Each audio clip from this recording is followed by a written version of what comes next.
This podcast is brought to you by Progressive Insurance. You chose to hit play on this podcast today. Smart choice.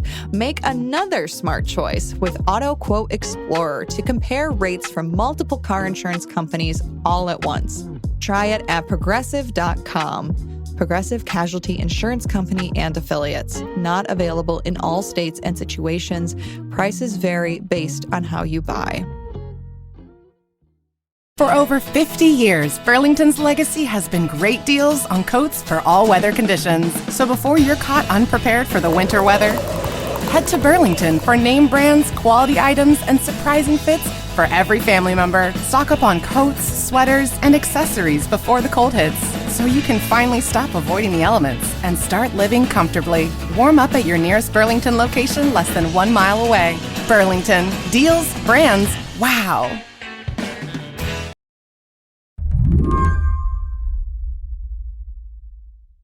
Hello, Leah. I feel like we were just talking about this Google lawsuit not too terribly long ago, and we're back. We are back. I called up Leah Nylen, an antitrust reporter for Bloomberg News, early Thursday morning. How late were you up last night? Probably like 1 o'clock in the morning. When it's like crunch time for nerds, you just got to do it, so... I last spoke to Leah in August when a federal judge determined that Google was a monopoly. Since then, the Department of Justice has been crafting a list of recommendations for what should happen to break Google's stronghold on the search engine industry. And then, at around midnight, the DOJ released its recommendations. There's a few things in the DOJ's wish list, but the big one is for the judge overseeing the case, Judge Amit Mehta, to make Google sell its web browser, Chrome. How bad is this for Google? I mean, the federal judge is going to have a final say in all of this, but if Judge Mehta accepts these recommendations, is this the worst case scenario for Google? It's not the worst case scenario. That would probably be like dismantling the company entirely, but this is certainly bad. Chrome is a very important part of the Google empire. It's the way a lot of people get to their website, and it gives them a lot of information. When you are using Chrome and you're a logged in user specifically, it gives them a lot of data about where you go on the web, what you're looking at, and the company uses that to help target ads. And advertising is, of course, its main business. So this could break a lot of the tools that Google has internally for how it sells ads. It's looking like dark skies ahead for Google, but there's one big unknown: the incoming Trump administration. Trump can throw a wrench into anything, but the states have joined onto this. A lot of those are Democratic AGs, and then they could keep pushing for the proposal that the Biden administration has made. It could get messy if the Trump administration decides to propose something else. Today on the show, the DOJ has weighed in. Now, what does the future hold for Google? I'm Shayna Roth, filling in for Lizzie O'Leary, and you're listening to What Next TBD, a show about technology, power, and how the future will be determined. Stick around.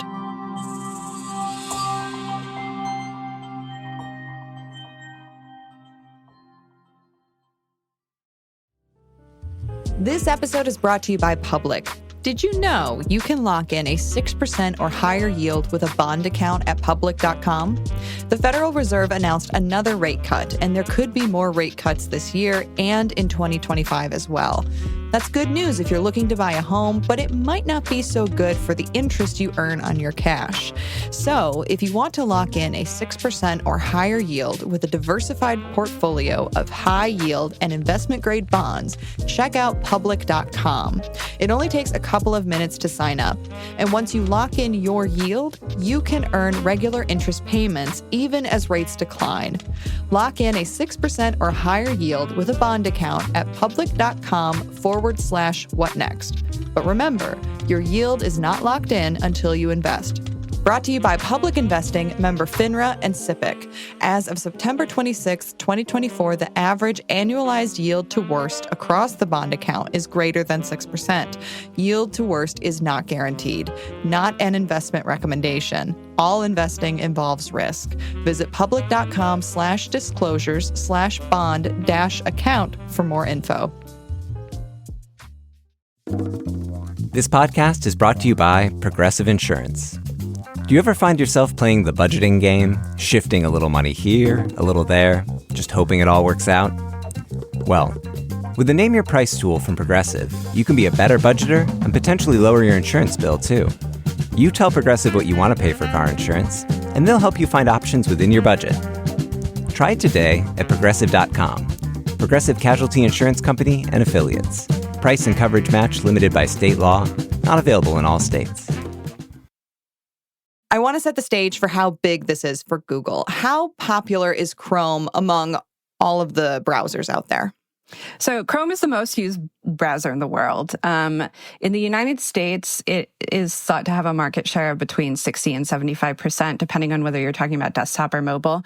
But it is certainly the most dominant browser out there. After that, you get to Microsoft's Edge, which only has about maybe like a 10% share, and then Safari, which a lot of people primarily just use on their iPhone. Since Chrome was created back in 2008, it's been the driving force behind the advantages that Judge Mehta said Google has in the search engine marketplace. Now, it may seem like a free browser would not be that important to Google's business model, but Leah says Chrome is like a gateway that most people pass through to get onto the internet. You know, it was sort of funny at the towards the beginning of the case, the judge asked a question that is sort of prescient now in this discussion. He said, I need you to explain to me the difference between a search engine and a browser, because today we sort of think of them as synonymous. You can go to the top and you just type stuff in. It didn't always used to be that way. And, a lot of people don't even think about when they're typing in that query at the top that it's going to Google. They just know that it gives them an answer and then they can continue on their way. If somebody else were able to control that, if they were able to send it to a different search engine or a different technology entirely, say instead of, typing in a search query, you give it a natural language question and it goes to OpenAI and it gives you a natural language response. I mean, this could completely change how we are thinking about accessing the internet. Someone just described it to me as this is the opening shot in Browser Wars 3.0. So it sounds like losing Chrome would have a huge impact on the company. I think it probably would. I mean, Google has pushed back on this a little bit. They've pointed out that technically, Chrome is a free product, right? They don't charge anything for it. They give away a version of it, open source. So a lot of other browsers, even Microsoft's Edge, is actually based on the open source Chromium, as it's called. But I mean, the browser hasn't significantly changed since the early, what do we call them? The early aughts. Mm-hmm. If somebody else controlled Chrome, we might see some significant changes in technology. The selling off of Chrome isn't the only thing the DOJ recommended. They also recommended that Google should be required to license both its underlying click and query data as well as its search results to potential rivals. Why is that something that they're going after? Why is that important? Yeah, this is sort of the boring stuff that's very important. And so the click and query information is actually all the data that underlies how Google determines its search results. This is like what you are putting into the search engine, the results that are coming back, what you're clicking on.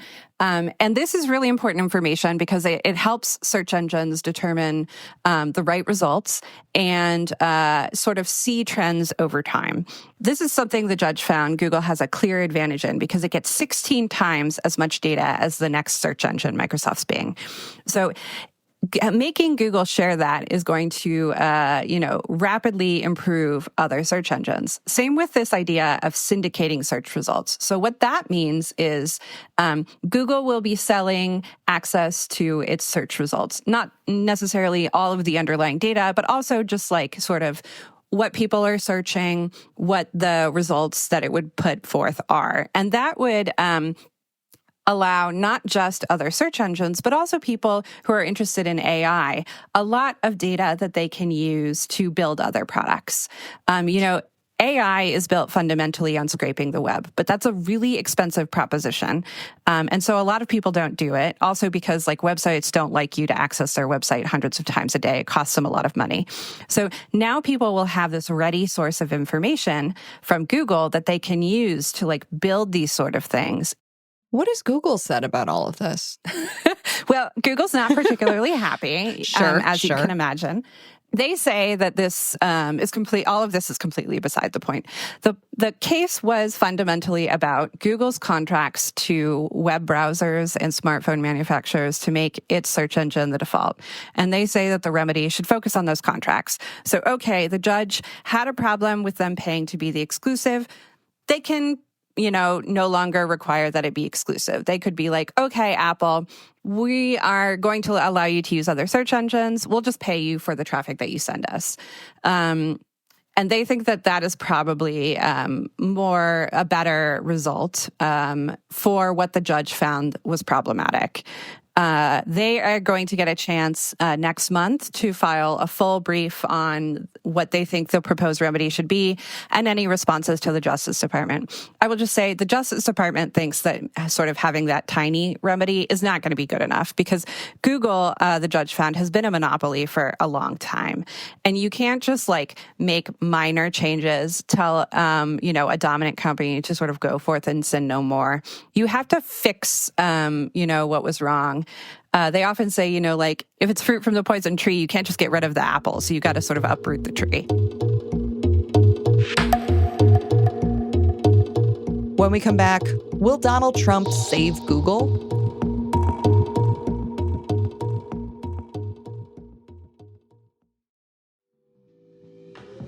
This podcast is brought to you by Miro. Innovation is important to the future of many businesses, and processes need to be clear, fast, and ultimately more productive. Take a big step to solving those problems with the Innovation Workspace from Miro. The Innovation Workspace comes loaded with AI-enabled tools to help teams get from idea to output faster. Miro's Innovation Workspace will help your teams accelerate through the full innovation development cycle, helping them to be faster, more productive, and ultimately more effective.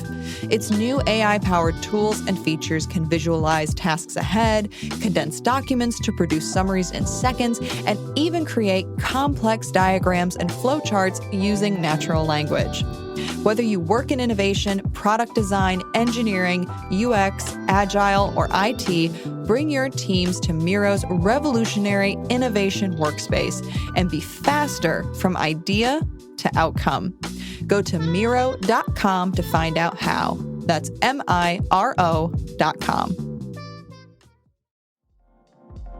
This episode is brought to you by Grammarly. Your team spends over half their time writing, and we all know how that happens. One confusing email turns into 12 confused replies, then a meeting to get aligned. Grammarly is a trusted AI writing partner that saves your company from miscommunication and all the wasted time and money that goes with it. When every word your team writes is clear, concise, and on brand, everything gets better. 4 out of 5 professionals say Grammarly helps them gain buy-in and action through their communication.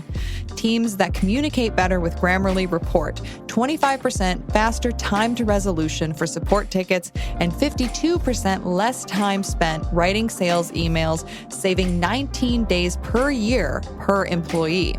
Grammarly works where you work, from docs to messages to emails. It integrates seamlessly across 500,000 apps and websites. No cutting, no pasting, no context switching. 15 years of experience, just about every IT certification, and never sells your data. Join 70,000 teams and 30 million people who trust Grammarly to get results on the first try. Go to Grammarly.com/enterprise to learn more. Grammarly, enterprise-ready AI. For over 50 years, Burlington's legacy has been great deals on coats for all weather conditions. So before you're caught unprepared for the winter weather, head to Burlington for name brands, quality items, and surprising fits for every family member. Stock up on coats, sweaters, and accessories before the cold hits, so you can finally stop avoiding the elements and start living comfortably. Warm up at your nearest Burlington location less than 1 mile away. Burlington. Deals, brands, wow. The DOJ wants Google and Chrome to separate, but it's still a little unclear what that would look like from a practical standpoint. A lot of people have been pondering over the past couple days, some people think that Chrome isn't that useful without a lot of the data that underlies it. So, people log into Chrome, i.e. Google, and, that's why people like it, because, they can pretty easily get to their Gmail, their calendar, maybe see on Google Maps the Italian restaurant they went to last week. And so if Chrome doesn't come with the data, people think it might be a little less valuable. But on the other hand, as I was mentioning before, it is sort of an important gateway to the internet. So, this is already installed on, 60 to 75% of people's computers. So if, you control that, you certainly are controlling the way a lot of people are accessing the online world. According to Leah's reporting, Chrome is worth roughly $20 billion. That's a hefty price tag for a free browser. But for some companies, owning the door to the internet would be a massive boon for their business. Obviously, the first two people that are thrown out are Microsoft and Apple. Those raise their own antitrust concerns, so I'm not sure that either of them would actually make a bid. The more interesting ones to me are some of the AI startups, like maybe OpenAI or Perplexity AI, which is this other AI that has been trying to do a lot of interesting stuff with news, would be interested in buying it. Maybe a rival search engine like DuckDuckGo or Ecosia would be interested in buying it. Perhaps even an investment firm or a private individual would be interested in buying it just to sort of experiment with the technology. I mean, $20 billion is only half of what Elon Musk bought Twitter for. The DOJ has also accused Google of holding a monopoly on the advertising software that sticks ads on web pages. Does what's happening in this case impact that one? I mean, after all, if Chrome is the door into the Google ecosystem, I'd imagine that losing it would impact Google's ad business too. That's definitely true. So that is a separate case that involves what we call the ad tech ecosystem. It's all the plumbing that sort of makes ads appear on the internet. That case, we have closing arguments next week, and the judge says that she will have a decision by the end of the year, but we still don't know how it's going to turn out. However, yes, sailing Chrome would definitely impact that because, as I mentioned, it gives the information that Google uses to place a lot of these ads. The interesting thing is if Judge Mehta in this case doesn't go for a Chrome sale, and there are a lot of people who think he might not, the Justice Department might have a chance to try again with this other judge, Judge Brinkema in Virginia, because Chrome is also pretty important in that case. And so if Mehta doesn't go for it, maybe Brinkema will. The DOJ also recommended placing limits on Google with regards to AI. Google has integrated its chatbot Gemini into search, and they've made sizable investments into the startup Anthropic. If the limits are approved, what does that mean for the company's AI ambitions? Yeah, they will probably definitely have to scale them back. In the remedy that came out last night, the Justice Department said that they want to bar Google from investing in or buying outright any startups that have to do with text-based AI. And so that would certainly apply to their Anthropic deal, which is not good news for Anthropic or anybody else who is hoping to be bought by Google. They also proposed a couple other changes to how Google has been doing AI. So for a long time, the way that Google scraped the web was it just had one crawler and it would go through the web and it would look at all your content for search results. And it would also sort of take that content and put it into the sort of fundamental underlying models that it uses for AI. Eventually, a little bit ago, Google separated those so that you can say, okay, I want to appear in search results, but don't use my content for AI. But they haven't allowed companies to opt out of some features in search that they really hate, which is at the AI overviews that now sometimes appear at the top of the page. So if you've Googled for something and then all of a sudden you see this big box that shows up and it summarizes what has appeared on a website, website publishers actually really hate that because so often people are looking at that and not clicking through to their website. And so if they don't click through, the website doesn't get the money. And so they have really wanted to opt out of these AI overviews, but you can't because Google considers that a part of search. So the Justice Department said that they should give website publishers more tools to be able to opt out of AI if they want to. Like this, in the Justice Department's view, is sort of Google taking people's content for free. The last part of all this that I wanted to touch on is that the DOJ also seemed to want to call for a divestiture of the Android smartphone operating system, but they ultimately stopped short. Why didn't they go that bridge far? Yeah, so they say in the filing that they were initially interested in it, but they expected Google and a lot of other companies to oppose it. So they're not going to go for that right now. Android is, powers more than half of the phones in the world. It is technically a open source software system that, companies like Samsung and HTC use on their smartphones. And those are some of the companies that the Justice Department was pretty sure were going to oppose having to sell this off. So they sort of said, we want to keep this as an option if down the road some of our other proposals for how to restore competition are not working. So if it turns out that all of these ideas we have about, data sharing and the Chrome divestiture aren't working, we want to reserve this option to seek an Android divestiture. The Google Play Store is the app on the Android system that allows you to access apps. Epic Games, which makes Fortnite, had sued Google over that, saying that Google essentially uses the Play Store to monopolize Android. And a jury found that that was true. A judge recently ordered that Google has to open up the Play Store, that it can no longer charge developers as much money as it does for access to Android, and that it has to allow sort of alternative app stores for the next couple of years.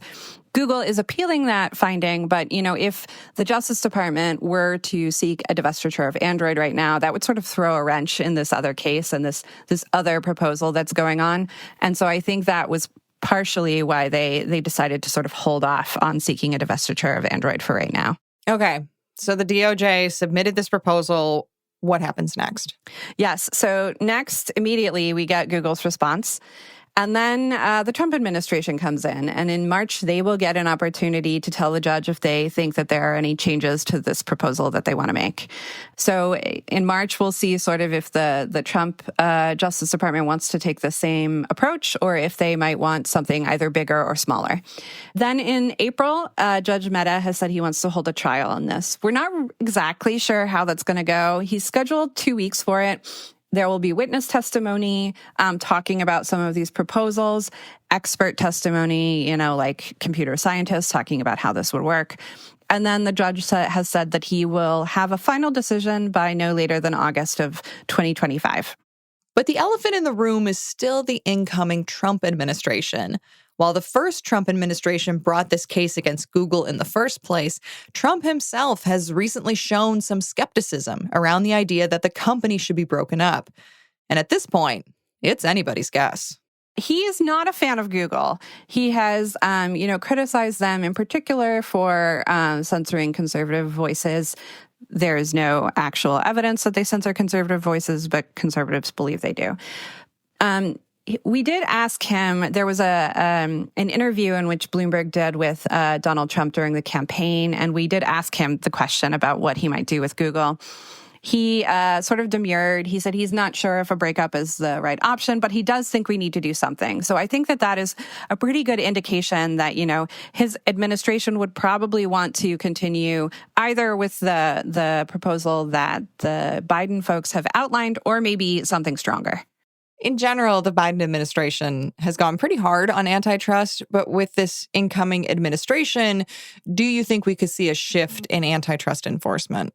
I think we will probably see a shift, but I suspect it's not going to be as much as some Republicans think. Wall Street was particularly happy with the Trump election because they saw it as a return to deal making. Traditionally, Republicans are a little bit easier on deals than people like Lena Khan and Jonathan Cantor were. But I think they're forgetting that the Trump administration was actually a lot harder on antitrust than previous Republican administrations. This was not like as business friendly as some previous ones. You know, they were the administration that challenged AT&T's attempt to buy Time Warner. It was unsuccessful, but it was a very a bold case, and they brought a bunch of others. So the Trump folks are actually much more into antitrust and enforcing the antitrust laws pretty vigorously than previous Republicans. Leah Nylen, thanks for coming on the show. Thanks so much for having me. Leah Nylen is a reporter at Bloomberg News covering antitrust. And that's it for our show today. What Next TBD is produced by Evan Campbell and Patrick Fort. Our show is edited by Paige Osborne. Alicia Montgomery is vice president of audio for Slate. And TBD is part of the larger What Next family. And if you like what you heard, the best way to support us is by joining Slate Plus. You get all your Slate podcasts ad-free, as well as exclusive bonus content like What Next is The Surge, which unpacks the craziest political news surrounding the election. We'll be back on Sunday with another episode. I'm Shayna Roth, filling in for Lizzie O'Leary. Thanks for listening.